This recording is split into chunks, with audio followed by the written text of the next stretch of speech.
எத்தனை பெண்களை கடந்திருப்பேன், இப்படி என் மனம் துடித்ததில்லை. இமைகள் இரண்டையும் திருடிக் கொண்டு உறங்கச் சொல்வதில் நியாயமில்லை. நீ வருவாயோ இல்லை மறைவாயோ?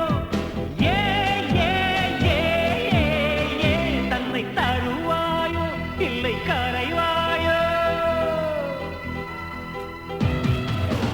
உன்னை பார்த்த பின்பு